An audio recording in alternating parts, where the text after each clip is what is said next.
Hello students, welcome to another video. This is Ashish. तो हमारा जो चैप्टर चल रहा था वो था बेटा चैप्टर फर्स्ट, बिजनेस स्टडीज़ का nature and significance of management. और पिछली दो वीडियो में हमने काफ़ी टॉपिक डिस्कस कर लिए रिलेटेड टू दिस चैप्टर। और आज की वीडियो में हम दो टॉपिक डिस्कस करने वाले हैं जो कि बहुत ही इम्पोर्टेंट है, nature of management as well as concept of coordination. तो चलिए जी स्टार्ट करते हैं विदाउट वेस्टिंग ऑफ टाइम। तो बेटा आज का टॉपिक है नेचर ऑफ मैनेजमेंट। मैनेजमेंट का स्वभाव कैसा है। आपको 3 बॉक्सेस दिख रहे हो, इसका मतलब हम इन तीनों पे आज थोड़ी सी डिस्कशन करेंगे कि मैनेजमेंट का स्वभाव कैसा है। क्या मैनेजमेंट आर्ट पे गया है, या मैनेजमेंट साइंस जैसा है, या मैनेजमेंट प्रोफेशन जैसा है। सिंपल सी बात क्या है, हम नॉर्मली ये भी देखते रहते हैं फैमिली में कि कोई अगर बच्चा है या बच्ची है तो वो किस पे गया है, मतलब अपने पेरेंट्स पे गया है। तो हम किस पैरामीटर पे या किस बेसिस पे जज करते हैं कि हाँ जी वो बच्चा अपने पेरेंट्स पे गया है। तो इसका मतलब उसके फ़ीचर मिलते जुलते हैं, उसका कुछ स्वभाव ऐसा है अपने पेरेंट्स जैसा। तो फीचर की बात आती है तो हम यहाँ भी ये डिस्कस करेंगे कि इनमें से किसके फीचर मैनेजमेंट के फीचर से मिलते हैं। उसी बेसिस पे हम ये कंक्लूज़न निकालेंगे कि मैनेजमेंट क्या आर्ट है, मैनेजमेंट क्या साइंस है, या मैनेजमेंट क्या एक प्रोफेशन है। चलिए जी, तो सबसे पहले हम ये ऊपर ही डाल देते हैं कि मैनेजमेंट को सबसे पहले किससे डिस्कस करेंगे, आर्ट से, फिर मैनेजमेंट को साइंस से, फिर मैनेजमेंट को प्रोफेशन से। बेटा बहुत ही सिंपल ये टॉपिक है और बहुत ही अच्छे तरीके से मैं आपको ये समझा दूंगा, ठीक है।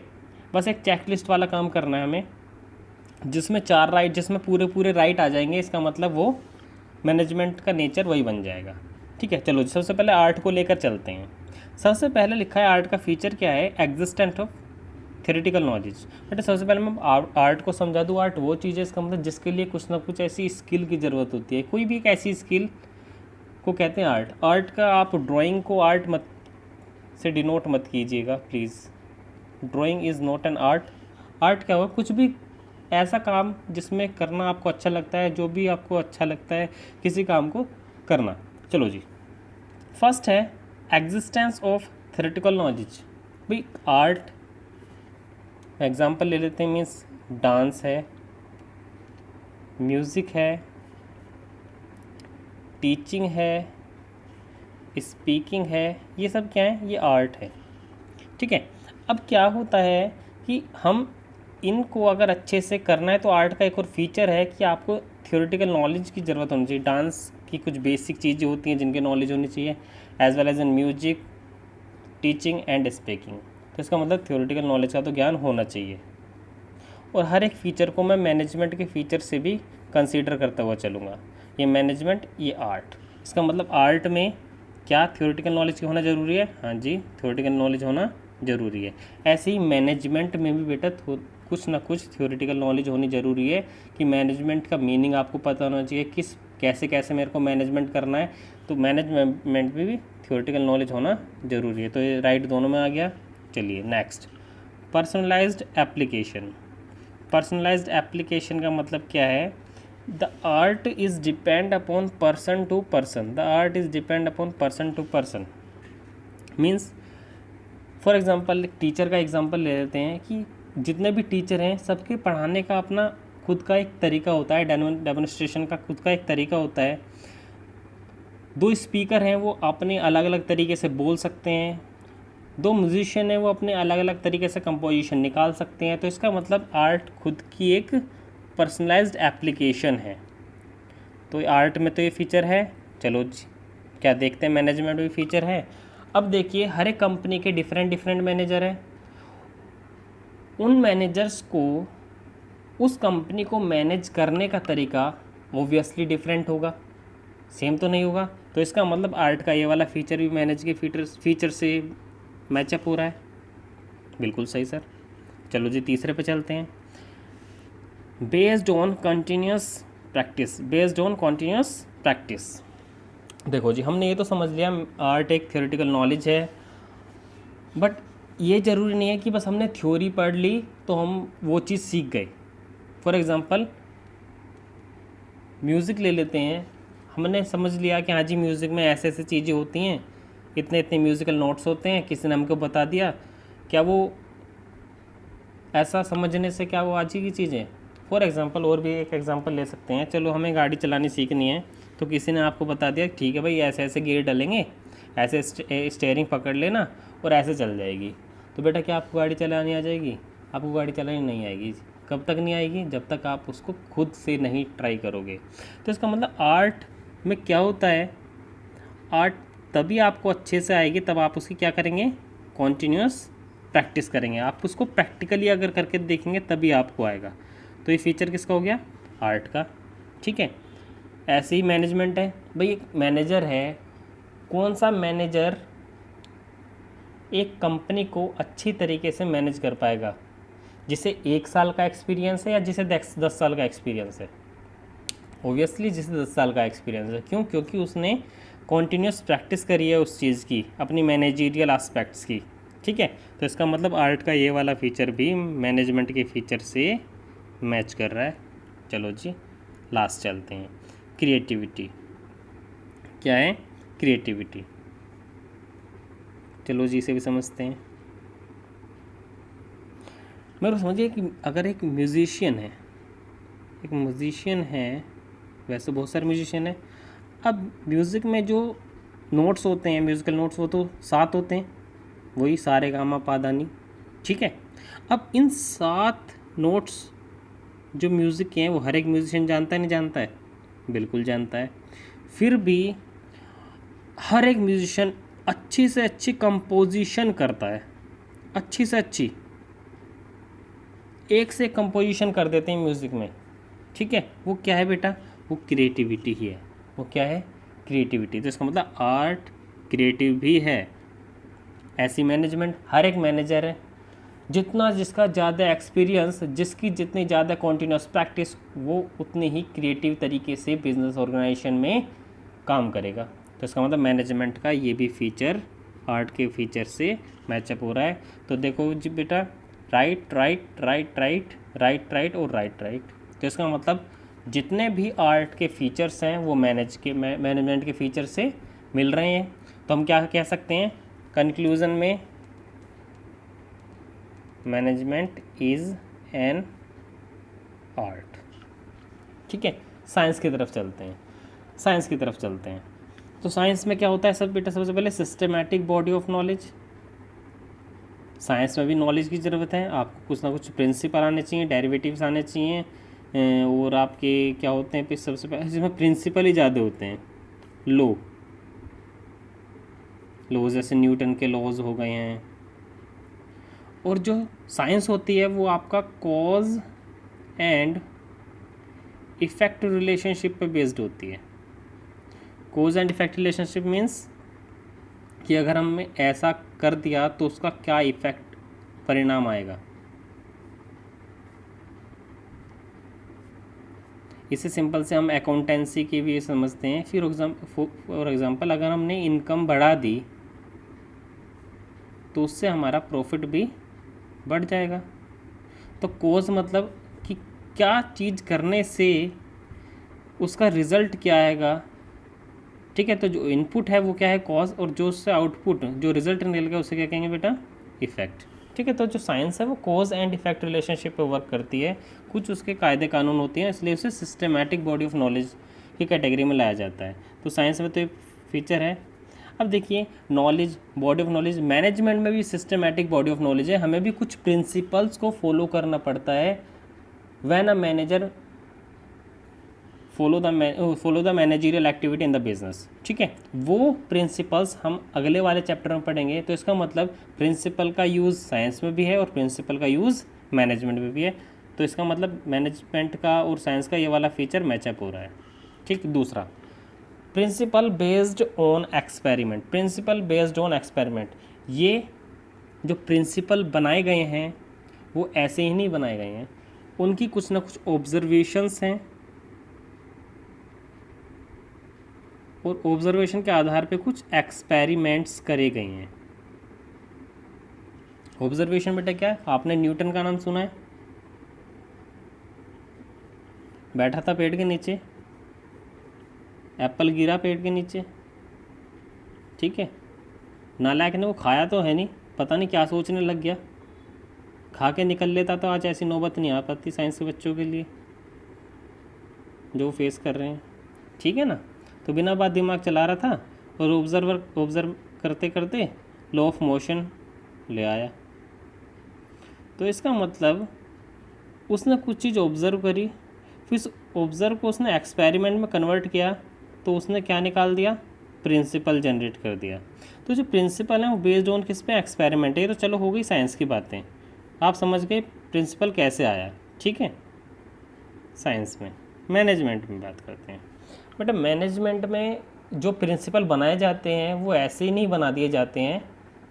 सबसे पहले ऑर्गेनाइजेशन के कल्चर, उसके एनवायरनमेंट, उसके क्लाइमेट को ऑब्जर्व करके पास्ट एक्सपीरियंस ऑफ मैनेजर के बेसिस पे हम प्रिंसिपल बनाते हैं। तो इसका मतलब यहाँ पे भी ऑब्जर्वेशन यूज़ हो रही है साइंस में, और मैनेजमेंट में भी ऑब्जर्वेशन यूज़ हो रही है, तभी तो हम प्रिंसिपल ड्राइव कर पा रहे हैं।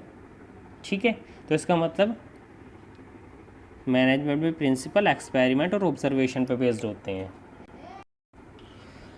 बेटा आपका लास्ट प्रिंसिपल आता है साइंस में, universal validity, last feature sorry. अब यूनिवर्सल वैलिडिटी का मतलब क्या है? वैलिड मतलब लॉन्ग टर्म के लिए सही। यूनिवर्सल वैलिडिटी साइंस में ये है कि जो एक्सपेरिमेंट या जो लॉज एंड रूल्स जो पहले बना दिए गए हैं अभी भी वही चल रहे हैं, वो यूनिवर्सल एप्लीकेबल हैं, और जब तक साइंस रहेगी वही लॉ ऑफ मोशन चलते रहेंगे। तो इसका मतलब वो यूनिवर्सल वैलिड हैं थ्रू आउट द लाइफ। चलो जी।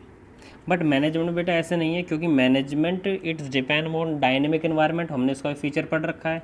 तो जो मैनेजमेंट के प्रिंसिपल हैं वो according to situation, according to environmental condition change होते रहते हैं। तो इसका मतलब ये वाला फीचर साइंस के इस वाले फीचर से मैच नहीं खा रहा। तो यहाँ पे क्या निशान लगाएंगे आप, क्रॉस का। चलो जी। तो इसका कंक्लूज़न क्या निकला, मैनेजमेंट इज़ इन एग्जैक्ट तो है नहीं, क्योंकि 3 में से 2 ही फीचर मिल रहे हैं, ये देखो तीसरा तो मिल ही नहीं रहा। हाँ जी। तो management is a in exact science. Done. Last में आते हैं प्रोफेशन। तो प्रोफेशन आपने बेटा 11th क्लास में पढ़ रखा होगा। प्रोफेशन क्या होता है? प्रोफेशन एक ऐसी इकोनॉमिक एक्टिविटी है जिसके लिए एक एजुकेशनल क्वालिफिकेशन या किसी स्पेशल स्किल की ज़रूरत है या किसी डिग्री की ज़रूरत है। वो चीज़ किस में आ जाती है? हमारे प्रोफेशन में आ जाती हैं। ठीक है। चलो जी, अब इसको हम मैचअप करके देखते हैं, मैनेजमेंट, प्रोफेशन। अब देखो, well defined body of knowledge तो चाहिए ही चाहिए, और वो हमारा तीनों में मैच हो रहा था। इसका मतलब प्रोफेशन के लिए well defined body of knowledge चाहिए और मैनेजमेंट पे भी चाहिए। फॉर एग्जांपल प्रोफेशन में क्या आ गया, जैसे डॉक्टर हैं, लॉयर हैं, चार्टर्ड अकाउंटेंट्स हैं, इन सब को एक well defined body of knowledge चाहिए अपने अपने इंडिविजुअल प्रोफेशन की। ठीक है। जैसे डॉक्टर को मेडिकल नॉलेज, लॉयर को legal knowledge, chartered accountant audit और टैक्सेशन की नॉलेज, इन सब का होना ज़रूरी है। ठीक है। ऐसी मैनेजमेंट को प्रिंसिपल ऑफ मैनेजमेंट की knowledge, theoretical knowledge of management, efficiency, effectiveness, इन सब की नॉलेज होना ज़रूरी है। दूसरा रेस्ट्रिक्टेड एंट्री। रेस्ट्रिक्टेड एंट्री का मतलब क्या है? हर एक पर्सन डॉक्टर नहीं बन सकता, हर एक पर्सन लॉयर नहीं बन सकता, हर एक पर्सन चार्टर्ड अकाउंटेंट नहीं बन सकता। बट हाँ, हर एक पर्सन डॉक्टर बन सकता है अगर उसके पास MBBS की डिग्री है। हर एक पर्सन लॉयर बन सकता है अगर उसके पास LLB की डिग्री है। हर एक पर्सन CA बन सकता है अगर उसने ICAI के एग्जामिनेशन पास कर रखे हैं। तो इसका मतलब यहाँ पे रेस्ट्रिक्टेड एंट्री है। If you want to be any involve in any profession, you have to be clarify any educational examination. ठीक है। बट क्या ये मैनेजमेंट में ज़रूरी है? नहीं जी। अगर कोई पढ़ा लिखा नहीं है तो क्या वो मैनेजमेंट नहीं कर पाएगा? ऐसा कुछ ज़रूरी नहीं है। तो इसका मतलब मैनेजमेंट या मैनेजर बनने के लिए रेस्ट्रिक्टेड एंट्री नहीं है। आप कुछ बिना पढ़ा लिखा भी मैनेजमेंट कर सकता है। हमारे जो देश के प्रधानमंत्री हैं उनके पास MBA की डिग्री थोड़ी ना है, फिर भी हमारे कंट्री को मैनेज कर रहे हैं ना। तो इसका मतलब मैनेजमेंट में ऐसे कोई मैंडेटरी नहीं है, इसका मतलब रेस्ट्रिक्टेड एंट्री भी नहीं है। चलो जी, अगला प्रोफेशनल एसोसिएशन। ठीक है। हर एक प्रोफेशन के लिए प्रोफेशनल एसोसिएशन बनाए गए, जैसे मैंने चार्टर्ड अकाउंटेंट के लिए बताया ICI, LLB के लिए बार काउंसिल ऑफ इंडिया है, और ये जो डॉक्टर्स हैं इनके लिए इंडियन मेडिकल एसोसिएशन है। ठीक है, तो इसका मतलब प्रोफेशनल एसोसिएशन में रजिस्टर्ड होना ज़रूरी है, मतलब इनकी मेंबरशिप होना ज़रूरी है अगर आप एक प्रोफेशनल पर्सन हैं। चलो जी, ये तो प्रोफेशन में हो गया।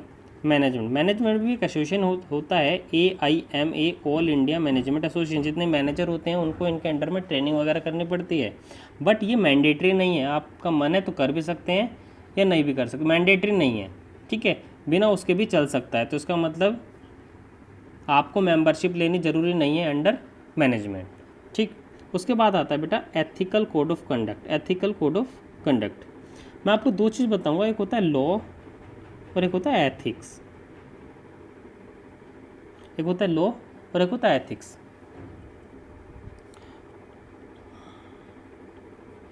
बट एक सिंपल सा एक एग्जांपल से मैं आपको एथिकल कोड ऑफ कंडक्ट, पहले तो कोड ऑफ कंडक्ट समझ लो। कोड ऑफ कंडक्ट का मतलब होता है क्या करना है और क्या नहीं करना, मतलब क्या करना है और क्या नहीं करना, वो कोड ऑफ कंडक्ट का मतलब होता है। चलो जी, अब एथिक्स और लॉ के बारे में एक छोटा सा डिफरेंस बताता हूँ मैं आपको। एथिक्स लॉ से ऊपर है। लॉ क्या है? कायदे कानून को हम लॉ कह देते हैं, बट मॉरल वैल्यूज़ जो होती हैं उन्हें हम क्या बोलते हैं? एथिक्स बोलते हैं। वो हमारे लॉ से ऊपर है। फॉर एग्ज़ाम्पल बेटा, जैसे रेड लाइट है, ठीक है, कानून क्या कहता है? जब रेड लाइट हो रही है तो आपको रेड लाइट क्रॉस नहीं करनी है। Don't cross the red light. ये क्या कहता है? ये लॉ कहता है, ये लॉ है। ठीक है, बट एक बात बताइए, किसी की तबीयत बहुत ज़्यादा ख़राब है, मरने की कगार पे है, मेडिकल ट्रीटमेंट की बहुत ज़्यादा ज़रूरत है, तो क्या आप इस लॉ को फॉलो करेंगे? और आप यहाँ खड़े हैं, क्या आप रेड लाइट जंप नहीं करेंगे? बिल्कुल करेंगे, क्योंकि ये किस चीज़ में आ रहा है? ये एथिक्स में आ रहा है। ठीक है, कुछ मॉरल वैल्यूज़ ऐसी होती हैं जो लॉ से ऊपर होते हैं, उनका को क्या बोला जाता है बेटा? एथिक्स बोला जाता है। ठीक है, आप समझ गए होंगे। और ऐसे भी नहीं समझे तो लेमन लैंग्वेज में समझा देता हूँ। जैसे कि आप फिल्मी डायलॉग भी आपने सुने होंगे, भाई झूठ नहीं बोलना चाहिए, तो सिंपल बात, चलो लो झूठ है, बट जिस झूठ से किसी का घर बसता हो, होते हैं ना ऐसे डायलॉग, तो झूठ सच से ऊपर माना जाता है, वो एथिक्स है। ठीक है, ऐसे भी समझ लो। तो इसका एथिक्स प्रोफेशन में क्या यूज़ हुआ? देखो, जितने भी डॉक्टर हैं, जितने भी लॉयर हैं, इन्हें एथिक्स फॉलो करना पड़ता है। ठीक है, ये जो सच है या जो सही है उसको फॉलो करें, मतलब अपने फ़ायदे के लिए किसी दूसरे का नुकसान नहीं करना। डॉक्टर के लिए जो पेशेंट है, चाहे वो रिच है, चाहे वो पुअर है, चाहे वो कैसा भी है, वो एक पेशेंट है। ठीक है, उसका धर्म क्या कहता है कि उसको डिफ्रेंशिएशन नहीं करनी on the basis of financial nature, on the basis of caste, on the basis of religion. ठीक है, तो प्रोफेशन में क्या आता है? एथिक्स आता है, एथिकल कोड ऑफ कंडक्ट है।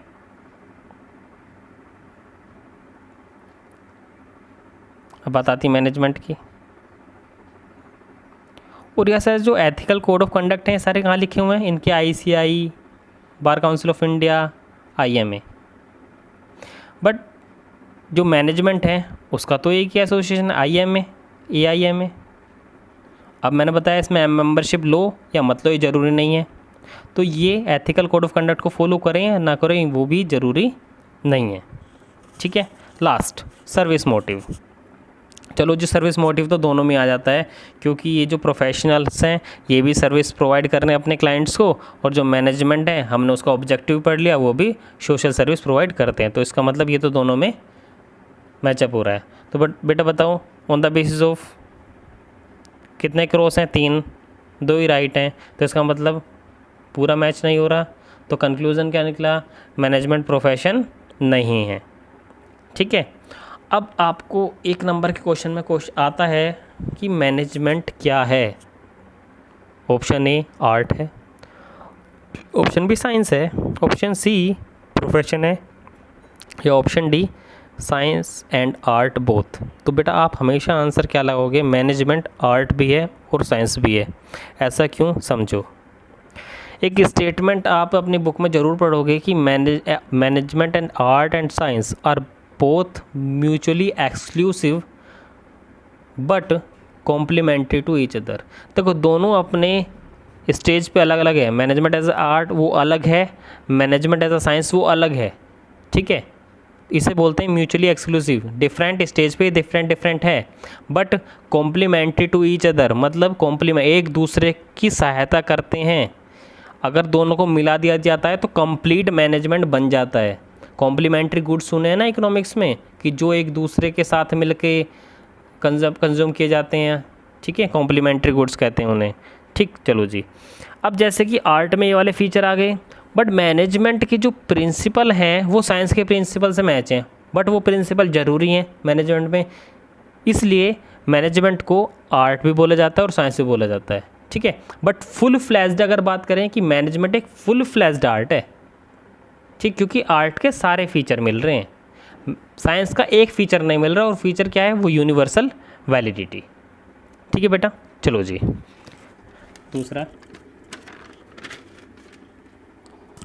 दूसरा कंसेप्ट हमारा है कोऑर्डिनेशन का। कोऑर्डिनेशन मोस्ट इम्पोर्टेंट है।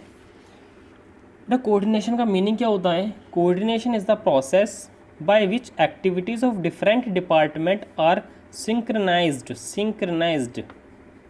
To ensure unity of action. इसका मतलब क्या होता है कि एक ऑर्गेनाइजेशन में डिफरेंट डिपार्टमेंट होते हैं, डिफरेंट डिपार्टमेंट होते हैं।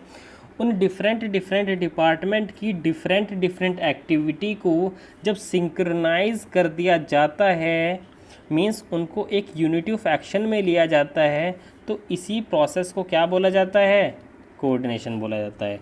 फिर से सुन लीजिए, कोऑर्डिनेशन एक प्रोसेस है जिसमें डिफरेंट डिपार्टमेंट की डिफरेंट एक्टिविटीज़ को सिंक्रनाइज करके एक यूनिटी ऑफ एक्शन में लिया जाता है। इसी प्रोसेस को क्या बोला जाता है? कोऑर्डिनेशन। चलो जी, एक सिंपल से एग्जांपल की मदद से समझते हैं, ठीक है। चलो, मैं डिपार्टमेंट ले रहा हूँ,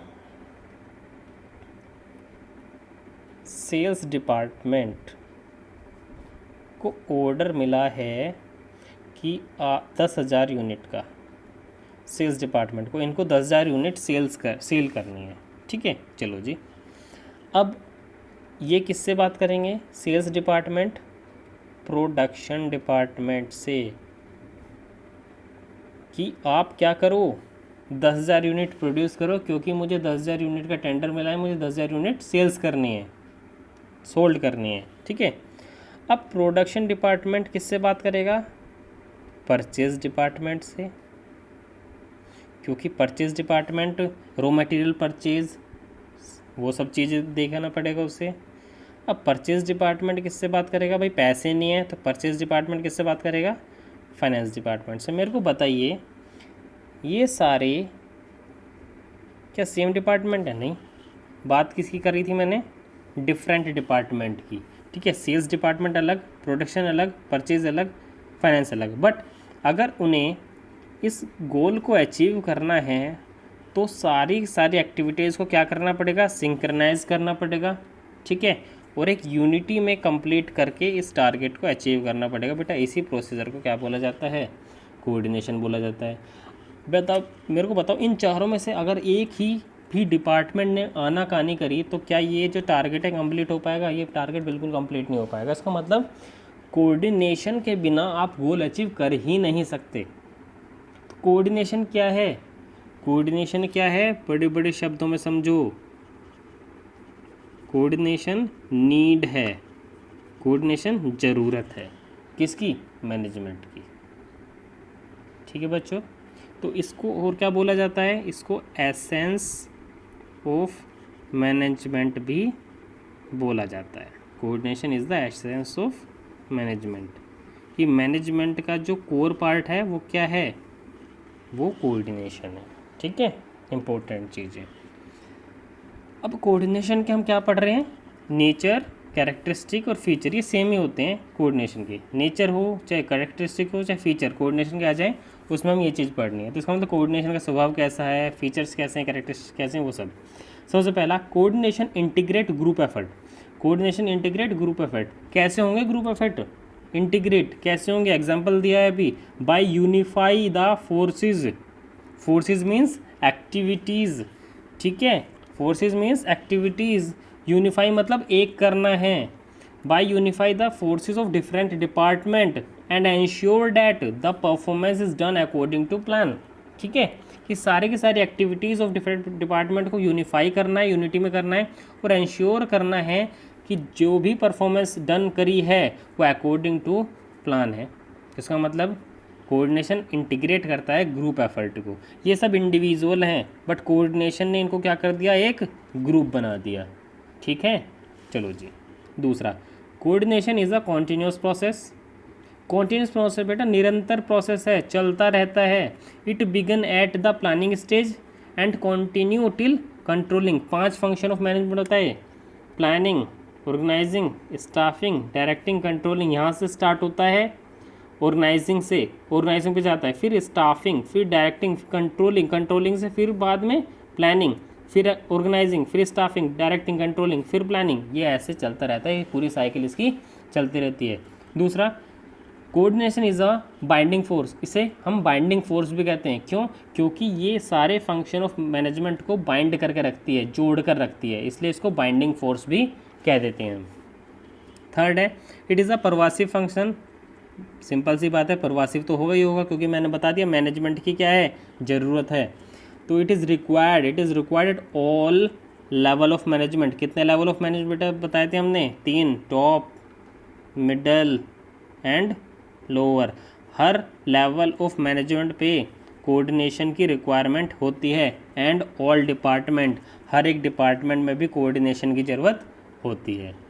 next, coordination is the responsibility of all manager. Obvious सी बात है, हर एक मैनेजर हर एक डिपार्टमेंट के हर एक लेवल पे अलग अलग होंगे, ठीक है। चाहे टॉप लेवल मैनेजर्स हैं उनको भी कोऑर्डिनेशन की ज़रूरत है, और ज़रूरत क्या है, उनकी जिम्मेदारी है। अगर इस जिम्मेदारी को पूरा नहीं करेंगे तो मैनेजमेंट का प्रोसेस अच्छे से कंप्लीट नहीं हो पाएगा, ठीक है। जो मिड लेवल मैनेजर्स हैं उनको भी रेस्पॉन्सिबिलिटी है किसकी, कोऑर्डिनेशन की, और लोअर लेवल मैनेजर को भी कोऑर्डिनेशन की रेस्पॉन्सिबिलिटी है। तो it is a responsibility of all the managers. Last है बेटा, coordination is a deliberate function. इसे समझेंगे, डेलिब्रेट फंक्शन का मतलब क्या है, a manager has to coordinate the effort of different people in a conscious and deliberate manner। मतलब क्या हो गया इसका, देखो कोऑर्डिनेशन एक खेल नहीं है जिसको स्पॉन्टेनियसली हमने कर दिया कि हाँ जी चलो मैनेजर कह रहा है बेटा कोऑर्डिनेट करो तो कोऑर्डिनेट हो जाएगा, नहीं, ऐसा सिंपल, इतना भी सिंपल नहीं है। कोऑर्डिनेशन है क्या, एक डेलिब्रेट फंक्शन। इसका मतलब कॉन्शियस का मतलब क्या होता है, सचेत, मतलब carefully. It is a carefully activity as well as